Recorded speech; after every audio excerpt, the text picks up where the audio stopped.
Shalom, queridos. Vamos para mais essa nova disciplina para vocês, que é a ética cristã. Muito feliz em estar ministrando a vocês essa disciplina. Vai ser muito legal para nosso engrandecimento e com certeza vai contribuir bastante para a nossa vida, né? Quer seja do lado de fora, quer seja ministerial, com certeza vai ser um diferencial em nossas vidas. Entender um pouco dos conceitos éticos que existem no dia a dia, né? Não só dentro da igreja, mas também no contexto geral, ok? E já vendo aí, né? Estamos aí, Ética Cristã. O nome é, para quem não me conhece, sou Jorge, né? Jorge Filho, pastor Jorge Filho. Esse é o meu e-mail e já vou, né? Vou passar para vocês já os trabalhos que nós iremos fazer. Eu vou passar lá nos grupos, tá? Não vou passar por aqui, mas vou passar nos grupos, mas entendendo que tudo deve ser feito com bastante critério, né? Seguindo as normas de trabalho pela BNT, certinho, para que a gente possa fazer tudo correto, tá bom? Tranquilão? Tranquilo. Então vamos lá, né? Para nossa aula, começar, né? Realmente a aula. Então vamos ter dois períodos de aula, dois tempos de aula, e vai dar bastante conteúdo para que vocês possam já começar o seu trabalho, já pensar como tudo vai ser feito aí durante o decorrer da nossa disciplina, tá bom? Então, com relação à introdução à ética cristã, a ética é indiretamente normativa, ok? Nós vamos entender no decorrer do estudo, vamos ver que a ética, na realidade, é uma norma de conduta. A ética é uma norma de conduta e todos nós temos que ter. A sociedade, independente de ser cristã ou não, ela segue essa norma de conduta, tá? A moral é um saber e oferece orientações para ações em casos concretos, enquanto a ética é normativa no sentido indireto, pois não tem uma incidência direta na vida cotidiana. Quer apenas esclarecer expressivamente o campo da moral.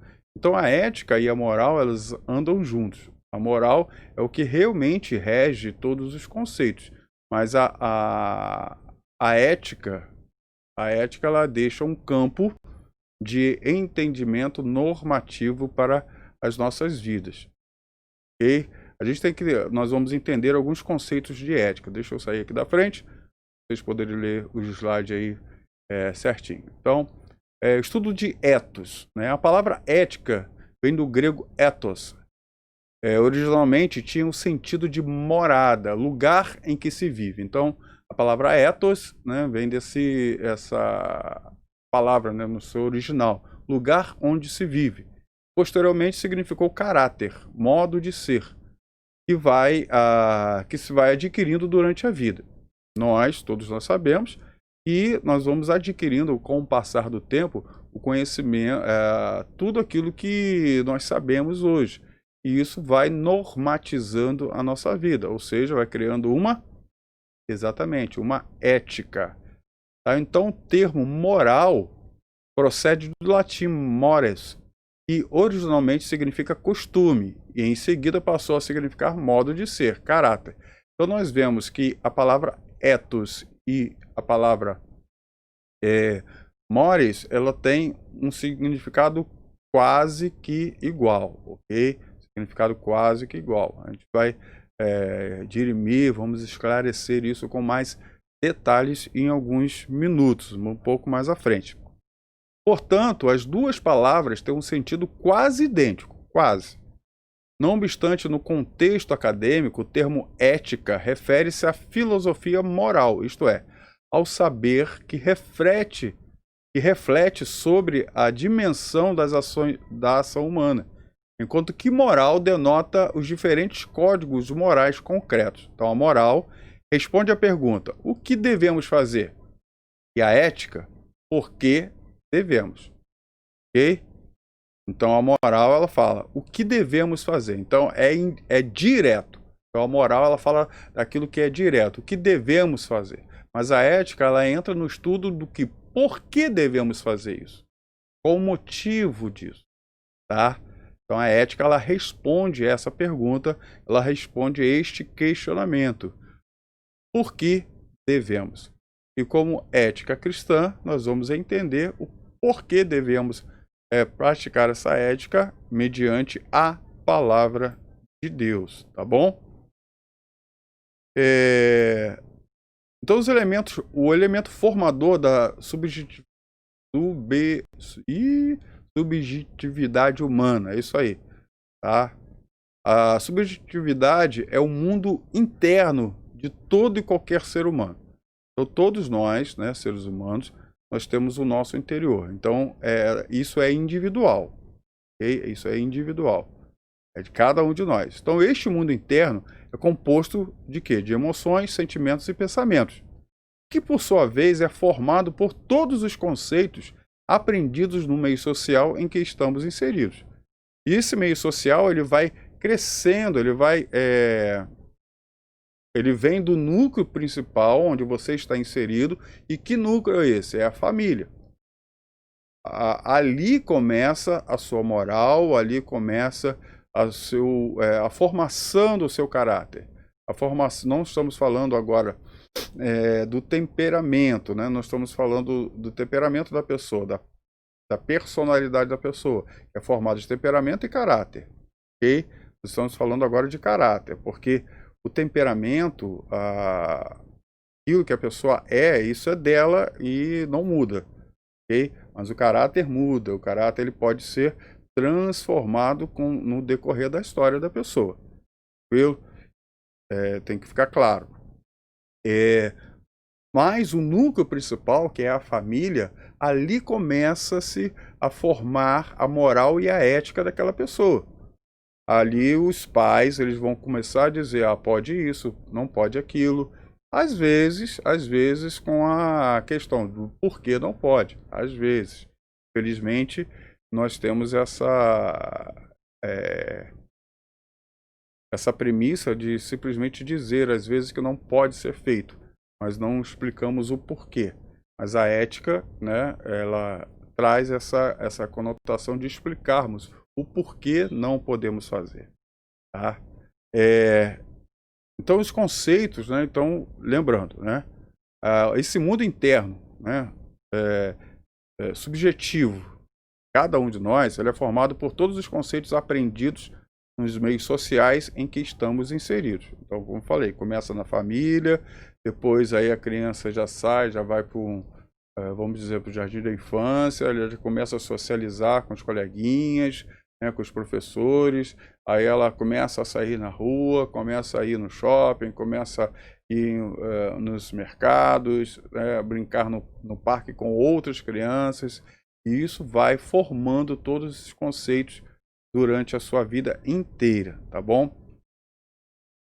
Mas, então os fundamentos bíblicos, não deu para entender essa questão da formação, do caráter, do ethos, ela vem formando nesse sentido, tá?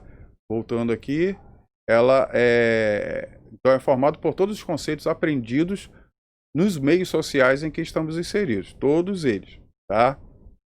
Então deu para entender. Agora nós vamos entrar no quesito de fundamentos bíblicos da ética cristã, que é a nossa disciplina. Nós falamos de um conceito normal, no conceito cotidiano, no conceito universal, mas agora vamos entrar no conceito propriamente dito, que é da ética cristã. Então, a ética do Antigo Testamento. Então vamos ver aí o caráter ético de Deus. Então a religião dos judeus tem sido descrita como monoteísmo ético. Vamos entender o porquê. O Velho Testamento fala da existência de um único Deus, o Criador e Senhor de todas as coisas. E isso é muito importante, que é Criador e Senhor de todas as coisas, tá?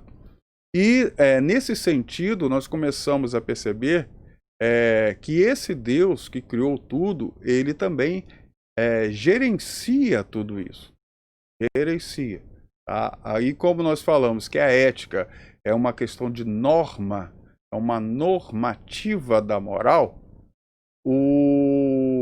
quem expediu essa norma, tá? Quem colocou essa norma foi o Criador, aquele que criou todas as coisas. Então esse Deus, ele é pessoal e tem um caráter positivo, não negativo ou neutro. Então o caráter de Deus sempre é positivo. O que é um caráter positivo? É um caráter sempre bom.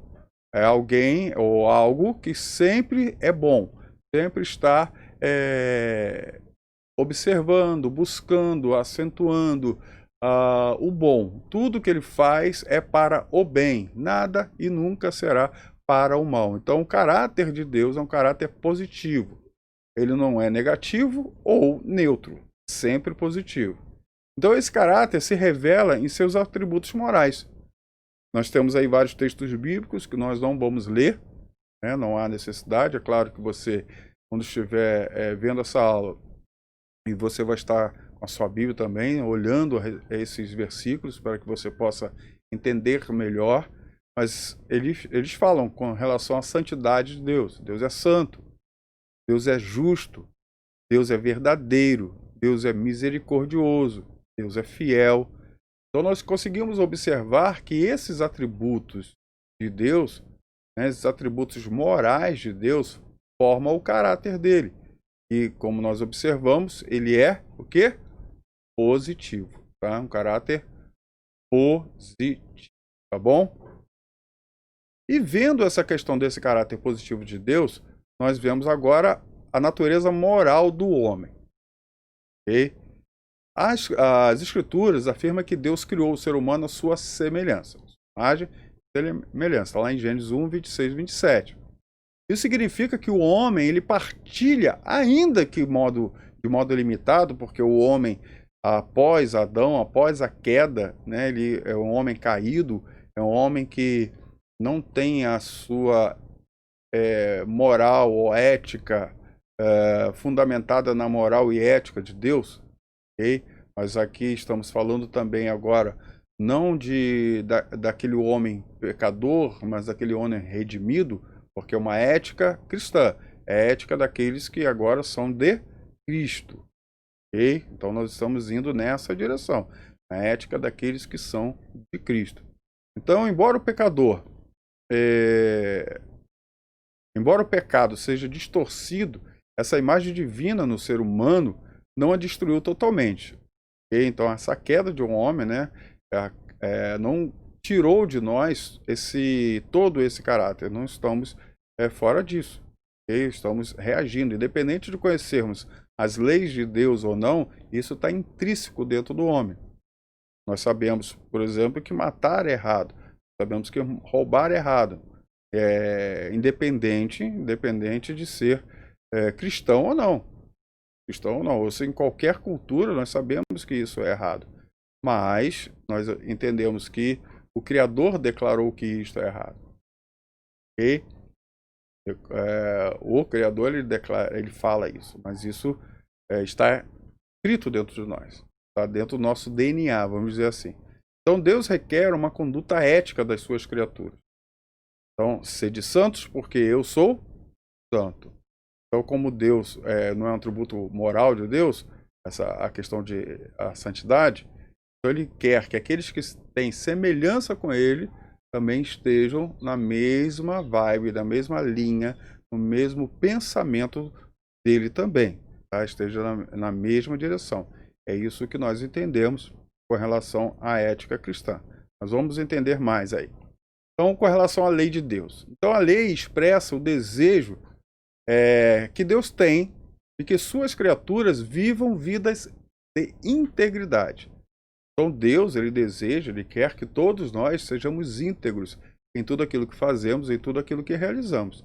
Então a integridade, ele é o fator master para as nossas vidas. Então um Deus íntegro quer que todas as suas criaturas também ajam com integridade. E há 3 tipos de leis do Antigo Testamento. Então nós temos leis cerimoniais, leis civis e leis morais. Tá? Todas elas visavam disciplinar o relacionamento das pessoas com Deus e com o seu próximo. Então, o relacionamento, entrando na questão cristã, nós temos a cruz, né? A cruz é um símbolo, hoje se torna um símbolo de cristianismo, né? Foi onde Jesus Cristo morreu. Mas, pegando a cruz como símbolo, vemos que ela tem duas hastes, numa haste vertical, uma haste horizontal. Então, essa haste vertical fala do nosso relacionamento com Deus. Tá? E a haste horizontal fala do nosso relacionamento entre todos, tá? Entre o próximo. Por isso, amar a Deus sobre todas as coisas e ao próximo como a ti mesmo. E se fala sobre a questão da disciplina, desse relacionamento que Deus nos dá. Então a lei inculca valores como a solidariedade, o altruísmo, a humildade, a veracidade, sempre visando o bem-estar do indivíduo, da família e da coletividade. Como o nosso Deus, né, ele tem o seu caráter positivo, ele deseja que todas as suas criaturas também tenham o mesmo caráter positivo. Ele quer que todas essas leis inculcadas em nós, todos esses valores inculcados, eles sejam realizados por nós. Nisso se demonstra a ética cristã, a ética do Senhor para com as nossas vidas. E é interessante nós falarmos sobre a lei de Deus. Quando nós observamos a lei do Senhor, nós temos lá no Antigo Testamento, né, quando Deus estava ali com Moisés, ele começa a dar a lei ao povo e ele coloca lá os 10 mandamentos só, não é isso? Não, só nada. São 613 leis que Deus estabeleceu ao seu povo. Então, 613 mitzvot no hebraico.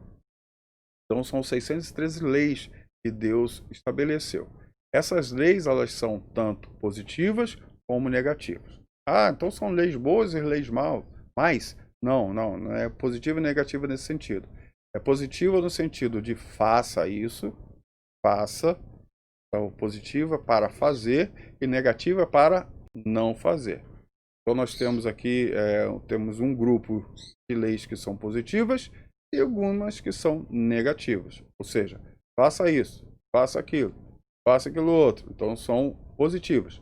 Negativas, não faça isso, não faça aquilo. Leis negativas, ok? Se nós pegarmos como base dessa lei os 10 mandamentos, nós começamos a ver as leis negativas. Quais são elas? Não matarás. Então, não. Negativo. Tá? Não adulterarás. Não. Não minta. Não. São negativas. Mas nós temos as positivas. Ame a Deus sobre todas as coisas. Ame ao seu próximo. Honre seu pai e sua mãe. Leis o quê? Positivas. Ok? Então nós temos esses dois grupos de leis, tá? Negativas e positivas. Mas esses dois grupos de leis, quer sejam negativas ou positivas, contribuem para a integridade do ser humano. Então todas elas visam sempre o bem-estar do indivíduo, da família e da toda a coletividade, todo o contexto daqueles que ali estão, tá bom? Da comunidade. E isso vale, né, para nossas vidas. Nós que somos cristãos, estamos incutidos também dentro de um grupo. Então nós vemos aí os 10 mandamentos, né, que é a grande síntese na moral bíblica, está expressa lá nos 10 mandamentos. Então nós temos Êxodo 20, depois vocês leem esses textos aí. Então nós vemos aí chamadas 2 tábuas da lei. Mostram os deveres das pessoas para com Deus e para com o seu próximo. Correto? Então nós temos sempre sempre falando com Deus e falando com o resto. Então o reformador João Calvino, ele fala nos 3 usos da lei, né? Judicial, civil e santificador. Então todas as profissões de fé reformadas são dão um grande destaque à exposição dos 10 mandamentos. Então esses 10 mandamentos, que é a síntese, né, de todas aquelas 613 leis, se nós observarmos os 10 mandamentos, de certa forma estaremos também observando esses outros 613, e Deus resumiu então esses 10 mandamentos em 2, tá? Que são na realidade a base de todos eles, que lembra que eu falei? A cruz. Então, o Antigo Testamento ele aponta para Jesus Cristo, aponta para o sacrifício da cruz. Então, nós vemos lá a cruz sendo levantada, a arte vertical, ame a Deus sobre todas as coisas, e a arte horizontal, que é ao seu próximo como a ti mesmo. Nisso está toda a ética cristã. Tá? Isso está embasada toda a ética cristã. Nós poderíamos parar até a aula aqui. Então, a ética cristã é isso. Amar a Deus sobre todas as coisas e o seu próximo como a ti mesmo. Ok? E amar, né? Amar, ele está no pressuposto também, como Deus é o Criador de tudo, as normas, como eu falei, estabelecidas, estão entregues ao Senhor. Nós vamos falar um pouco mais à frente, né? A respeito dessa questão da vontade de Deus, e entender esse conceito de vontade de Deus, entender um pouquinho esse conceito de pecado, para que nós possamos compreender exatamente aquilo que Deus expressou na sua palavra para que nós vivamos, tá bom? Então vamos continuar aí? Sai aqui da frente. Então nós temos a contribuição dos profetas. Claro que essa ética também ela passa pelos profetas, porque Deus usou os profetas para estar manifestando a sua vontade ao povo. Então nós temos a contribuição deles. Então alguns dos profetas éticos, dos preceitos éticos mais nobres do Antigo Testamento, estão encontrados nos livros dos profetas. Então especialmente Isaías, Oséias, e Miqueias. Oséias, Amós e Miqueias. Então sua ênfase está não só na ética individual, mas social. Todos esses momentos aqui nós vemos essas pessoas sempre relacionando com o próximo, né? Essa ética sempre relacionando com aquele que está ao seu redor. Então ele fala da coletividade. Eles mostram a incoerência de cultuar a Deus e oferecer-lhe sacrifício, sem todavia ter um relacionamento de integridade com o semelhante. Isso Jesus Cristo ele volta novamente e faz essa assertiva, né? Ele diz, faz a pergunta, quem ama Deus? Todos, né, com certeza levantam suas mãos e dizem, né? Nós amamos Deus. E Jesus Cristo ele fala, caramba, vocês são muito hipócritas. Como que vocês podem dizer que ama a Deus e não ama o seu próximo? Está ao seu lado. Você não conhece Deus, você nunca viu Deus. Então, como você pode dizer Deus, que ama a Deus que nunca viu e não amar o seu próximo que você vê todos os dias? Jesus Cristo então dá essa cacetada naqueles que estão ali ouvindo as suas palavras, e isso não fica diferente dos profetas. Então Jesus Cristo ele só veio confirmar aquilo que ele mesmo, como Deus, inculcou no coração dos seus servos, né, do Antigo Testamento. E é muito bonito, é muito interessante nós vermos Jesus Cristo dando essa palavra aos seus discípulos. E no Antigo Testamento nós vemos também os profetas fazendo a mesma coisa. Então o relacionamento com Deus está intimamente ligado ao relacionamento com de nós com os nossos semelhantes, com o nosso próximo. Está intimamente ligado. Nós não podemos desassociar um ao outro. Se um é verdadeiro, o outro necessariamente também tem que ser. E o inverso também acontece. Se um não existe, o outro necessariamente também não. Tá? Então nós estamos mentindo, estamos nos enganando. Tá? Estamos nos enganando. Então a ética cristã ela passa dentro desses conceitos, por esse motivo ela é muito contestada. Por esse motivo a ética cristã, os homens de Deus, né, tanto no Antigo Testamento como no Novo, como hoje também, eles são perseguidos. Porque a ética cristã, ela fala de negação, ela fala de sacrifício, ela fala de muitas outras coisas que o mundo diz ao contrário. Nós vamos ver algumas questões éticas seculares aqui à frente e vamos entender como que essa ética secular ela se coloca diante das pessoas, né? E como ela foi fundamentada no decorrer da história. E vamos ver também como isso mudou ou transformou a nossa coletividade, a nossa cultura. E até hoje, né, algumas delas ainda existentes, elas entram na igreja. Né?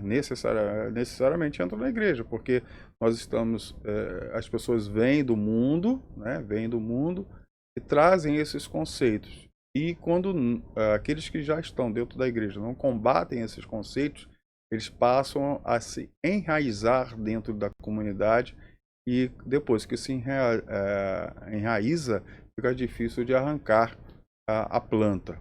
Ok? Isso é bem interessante nós pararmos para pensar. Mas isso a gente vai fazer no decorrer da nossa aula. Vamos continuar aqui.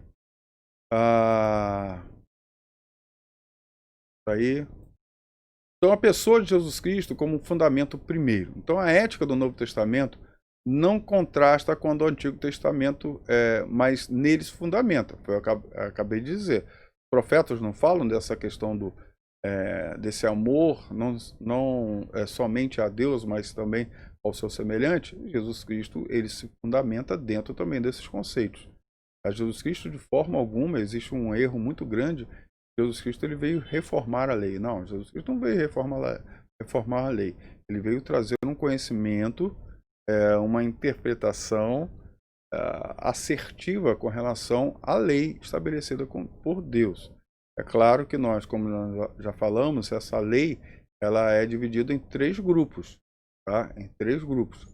Mas algumas eram somente leis civis, tá? Que não precisam, né, ser novamente ser seguidas, porque eram leis exclusivas para aquele momento, exclusivas para aquele grupo, mas os princípios que estão fundamentados nos 10 mandamentos, esses sim devem ser seguidos até hoje. Aí não deve ser, nenhum deles deve ser retirado, nenhum deles. Ok? É claro, né, que alguns nós temos que entender mediante aquilo que Jesus Cristo fez na cruz do Calvário por nós. Se der, a gente vai comentar algumas questões desse sentido aí, com relação a esses 10 mandamentos. Então, Jesus e os apóstolos, eles desenvolvem e aprofundam princípios e temas que já estavam presentes nas escrituras hebraicas. Claro, é óbvio. Porque quando não existia a Bíblia do Novo Testamento, não existia o Novo Testamento nesse instante.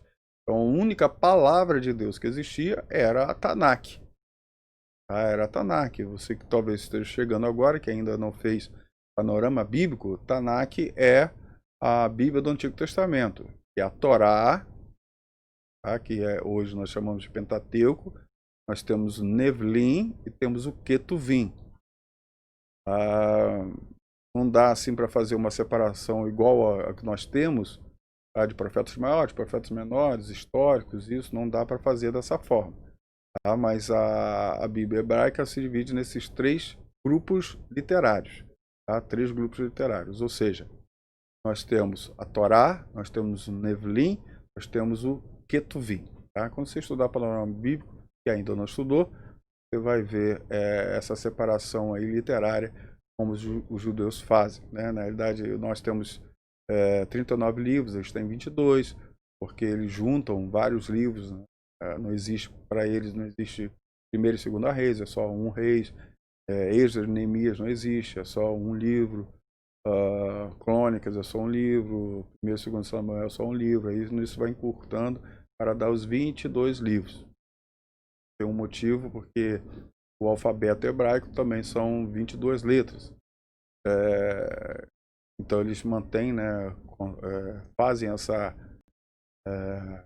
concatenação dos livros para que dê número de 22 para ficar dentro das letras do alfabeto hebraico, e é muito interessante, né? Não sei se vocês já tiveram aula de hebraico, mas quando nós estudamos hebraico um pouco mais a fundo, nós entendemos que as palavras hebraicas, letras hebraicas, elas não são letras como o arábico que nós temos hoje. A é A. A é só um fonema. Tá? Então a vogal, ela dá um fonema. A, E, I. Só isso. Tá? É só um fonema. É só um som. Ok? Mas a letra hebraica não é um som. Tá? Não é um som. A Aleph não é um fonema. Tá? Ele é um ideograma.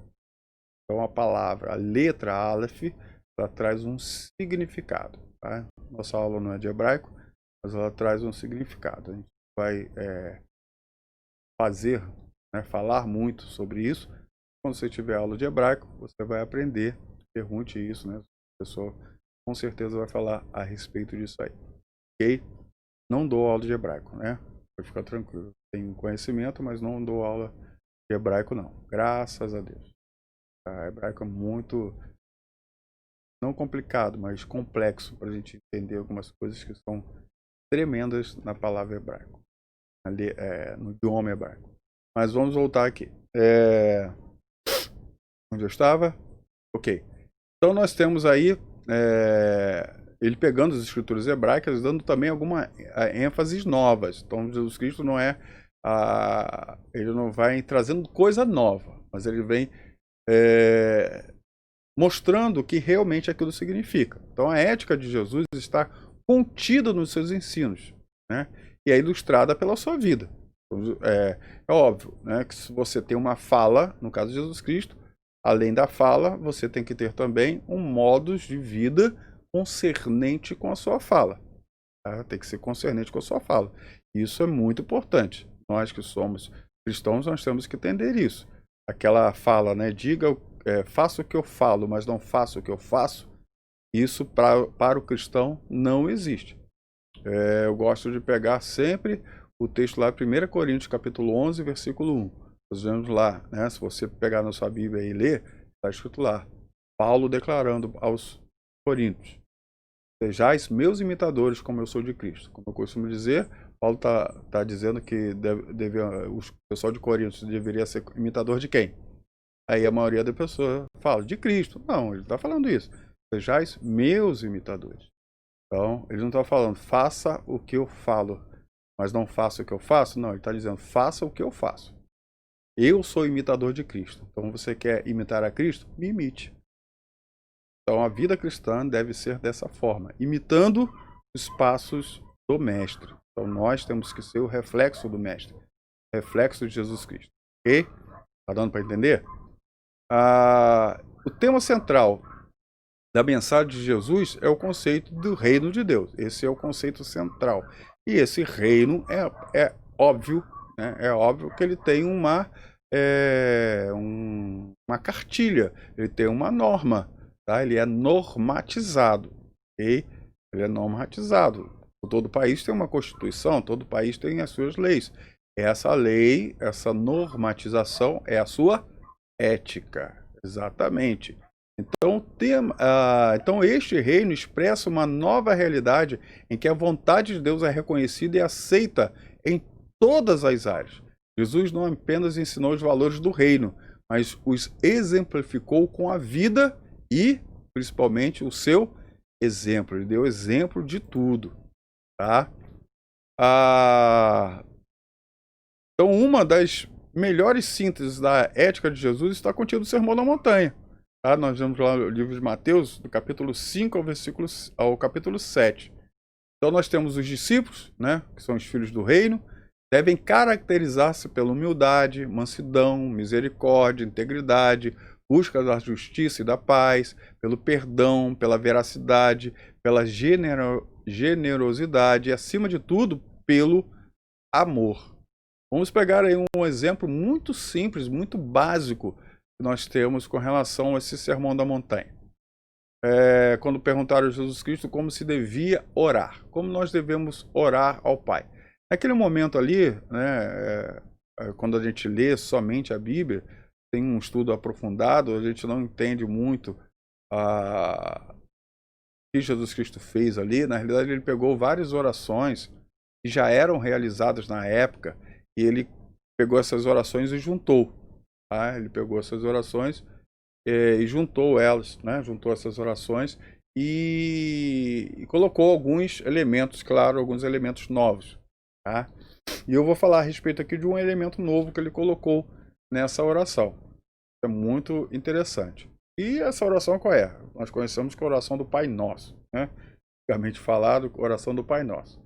E ele diz lá, tá? Todo mundo conhece. Né? Se você, com certeza você já orou a oração do Pai Nosso em algum momento da sua vida, não já?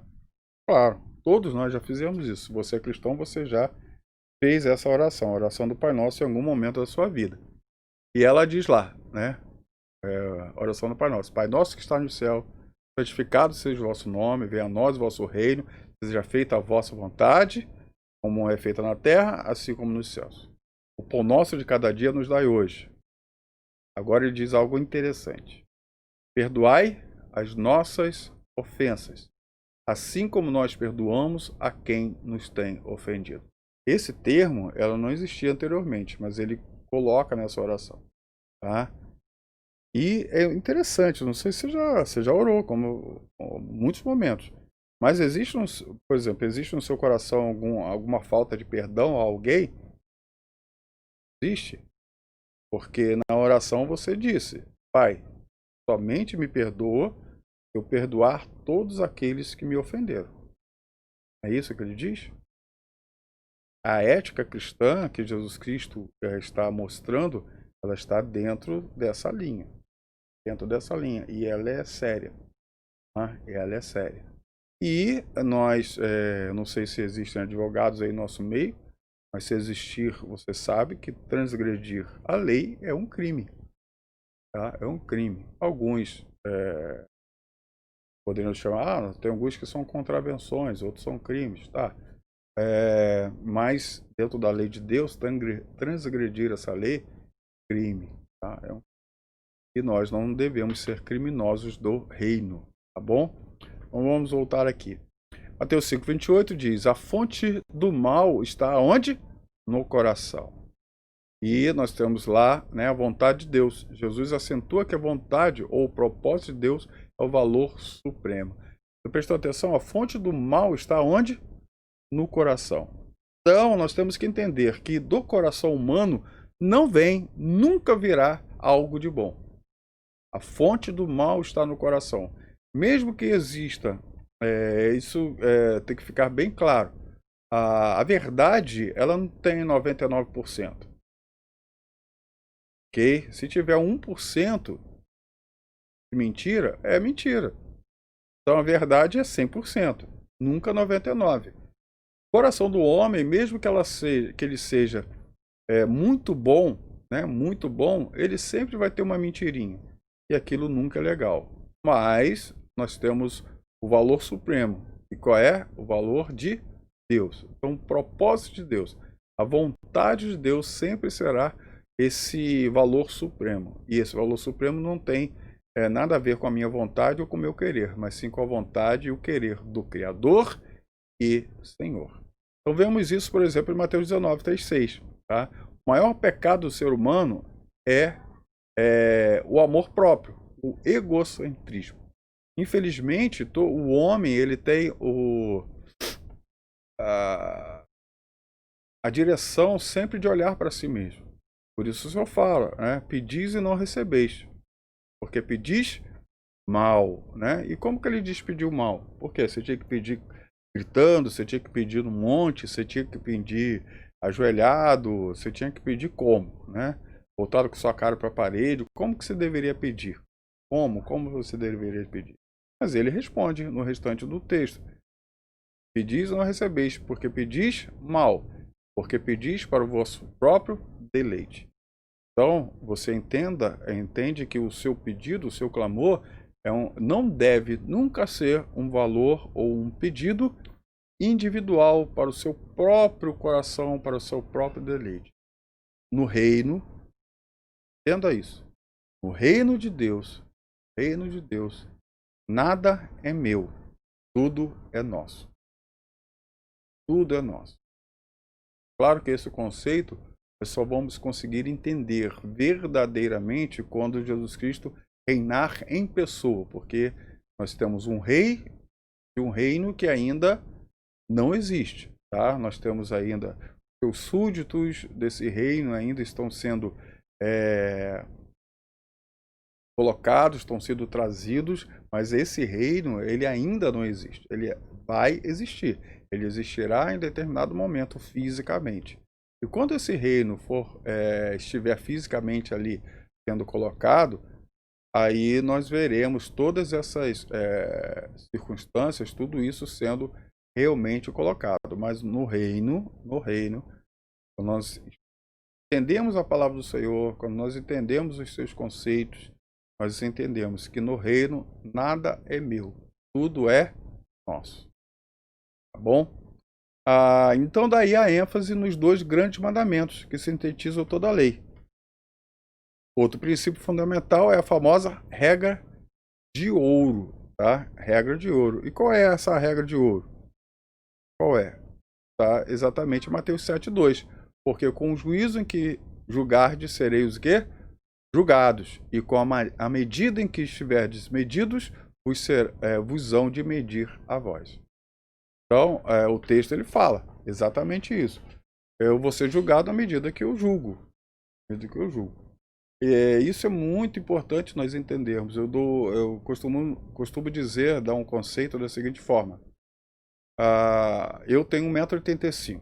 Né? As minhas pernas são mais compridas do que a padrão nacional. Né? Padrão nacional nós temos aí da altura das pessoas, 1,70 m.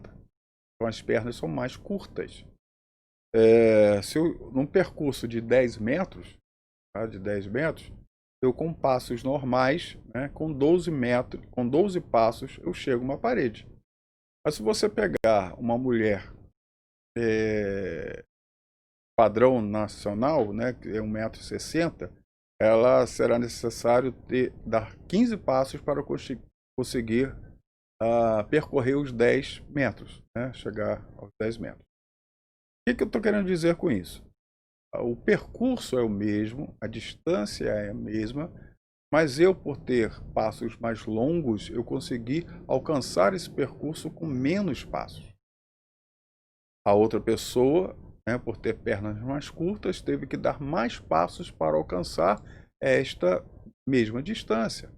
Mas nós, o que nós fazemos? Nós olhamos e falamos o seguinte: eu consegui dar, com 12 passos chegar ali, você também consegue. Não, queridos, não consegue, não tem jeito.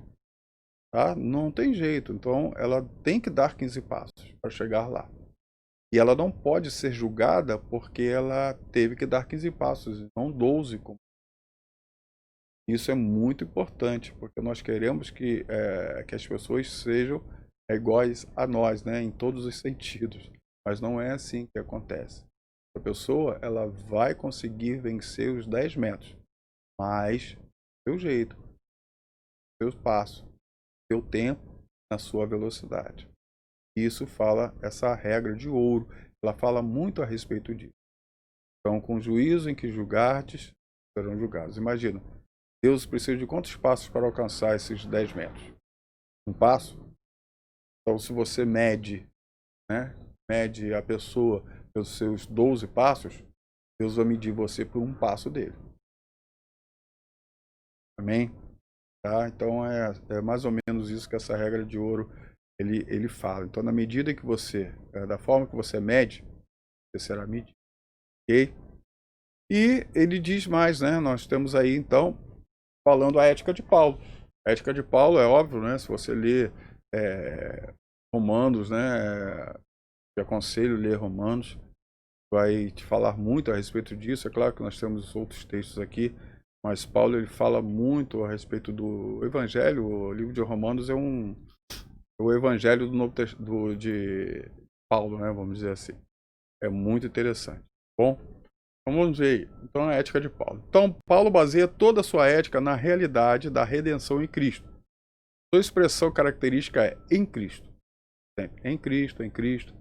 Somente por estar em Cristo e viver em Cristo, profundamente unido a Ele em fé, o cristão pode agora viver uma nova vida, dinamizado pelo Espírito de Cristo. Todavia, o cristão não alcançou ainda a plenitude que virá com a consumação de todas as coisas. Então, nós que estamos aqui ainda não chegamos na plenitude de Deus, do conhecimento de Deus. Estamos caminhando, estamos indo nessa direção. Vai chegar um momento em que nós chegaremos nessa plenitude. Lembra em Gálatas 5, né, a partir lá do 20, que ele fala a questão do fruto do Espírito, não é isso? É o fruto, né? Um fruto só, tá? Um fruto só. E tem 9 gomos, vamos dizer assim, 9 partes dentro desse fruto. Imagina uma tangerina com 9 gomos. Então é mais ou menos isso aí que nós temos o fruto do Espírito. E, como costumo dizer, talvez hoje o seu fruto do Espírito ainda seja só uma florzinha. Ela um dia vai chegar a ficar grande, né? Mas hoje seja uma florzinha. Mas com certeza, né, ele diz lá, domínio próprio, é um desses gomos, desse fruto. Quando você não tinha Jesus, quando o Espírito dele não habitava dentro de você, o Espírito de Cristo não estava em ti, o que acontece? Você não tinha domínio próprio algum. Domínio próprio algum. Agora isso já começa a brilhar, já começa a brotar dentro de você. Esse domínio próprio já começa a brotar e todos os outros gomos juntos. E quando esse fruto, e com o tempo, ele vai amadurecendo, ele vai crescendo. E vai chegar um momento em que ele estará maduro. E quando ele estiver maduro, o que acontece? Chegou a colheita. Exatamente. Então a colheita acontece e você vai para a glória. Aleluia! Glória a Deus. Tá?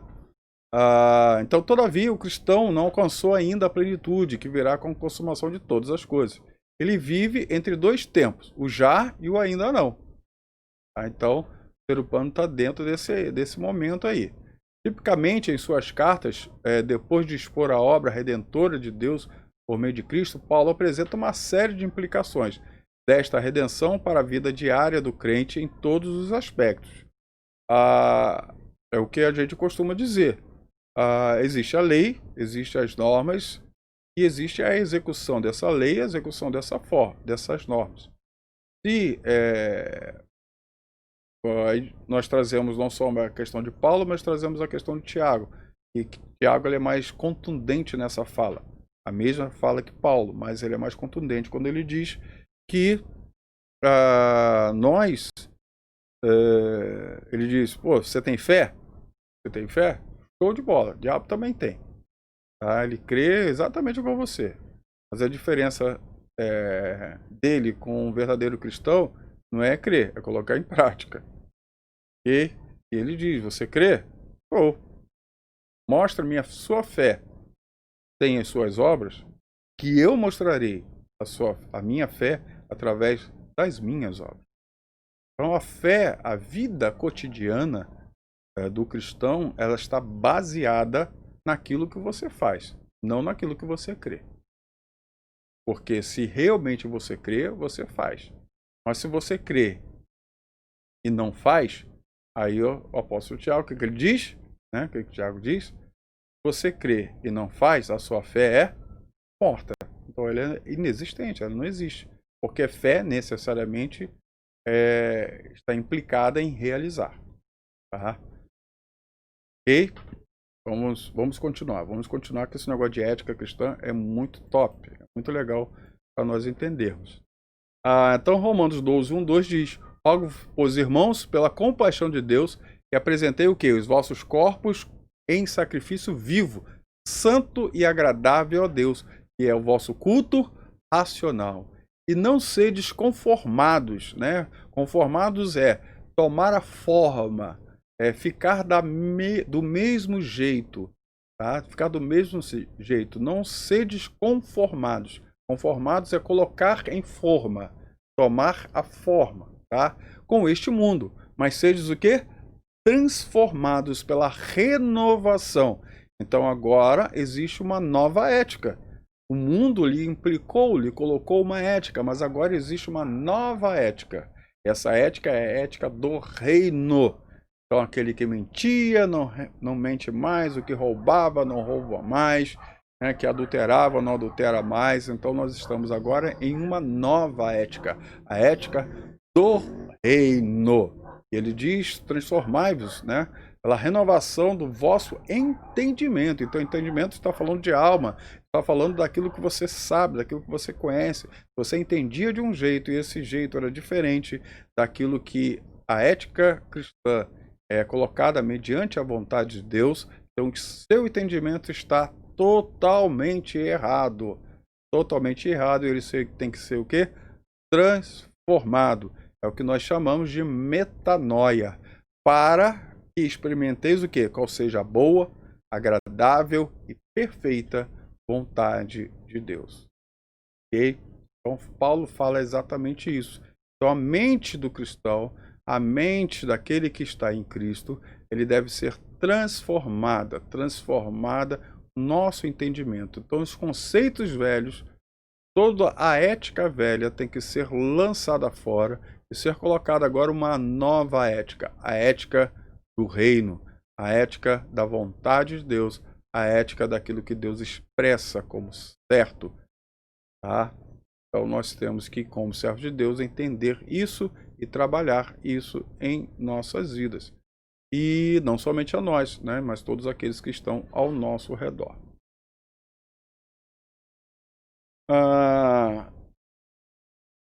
Então, entre os motivos que devem impulsionar as pessoas em sua conduta está a imitação de Cristo. Lembra que eu falei? Paulo fala lá em 1 Coríntios, sejais o quê? Meus imitadores, da mesma forma que também eu sou de Cristo. Então há essa necessidade. Então, outro motivo fundamental é o amor. O ver ético é sempre o fruto do Espírito. Lembra que eu falei do fruto do Espírito? Então é necessário. Essa é a ética cristã. Essa é a ética que o Senhor tem para nós. Na sua argumentação ética, Paulo dá ênfase ao bem-estar da comunidade, o corpo de Cristo. Ao mesmo tempo, ele valoriza o indivíduo, o irmão por quem Cristo morreu. E, acima de tudo, o crente deve viver para Deus, de modo digno dele, para o seu inteiro agrado. Então, Romanos 14:8 diz, porque se vivemos, para o Senhor vivemos, se morremos, para o Senhor morremos. De sorte que ou vivamos, ou morramos, somos o quê? Somos do Senhor. Então a vida do cristão, a vida daquele que está em Cristo, já não tem o seu peso de valor. O valor agora é Cristo. É Cristo. Mas Cristo, quando nós o valorizamos, ele nos valoriza primeiro. Ele sempre nos valorizou primeiro. Tanto que ele morreu por todos. E morreu principalmente, individualmente, para cada um de nós. Deus, ele se valoriza, ele nos valoriza. E nós temos que entender que todos nós, né, todo cristão, ele estava direcionado, todo ser humano estava direcionado à morte. O mundo, né, quando nós nascemos, eu costumo dizer, quando nós nascemos, qual é a única certeza que nós temos? Exatamente, que um dia nós vamos o quê? Morrer. Então, nascer não significa começar a viver. Isso é errado. Na realidade, quando nós nascemos, nós começamos a morrer, porque a cada dia que passa, nós estamos nos aproximando da morte. Então, nascer é o começo da morte. Ela chegará em determinado momento, ela se tornará ápice em determinado momento das nossas vidas. Mas Deus, ele dá algo tremendo para cada um de nós. Ele que o recebe como Senhor e Salvador da sua vida, ele sai da morte diretamente para a vida eterna. Aí sim, nós nascemos de novo, não da vontade do homem, mas nascemos agora do Espírito. E esse nascimento, esse novo nascimento, nos conduz a uma vida que nunca mais terá fim. Ok? A gente vai dar uma paradinha aqui agora e daqui a pouco a gente volta com o segundo momento dessa aula. Bom? Então, até mais.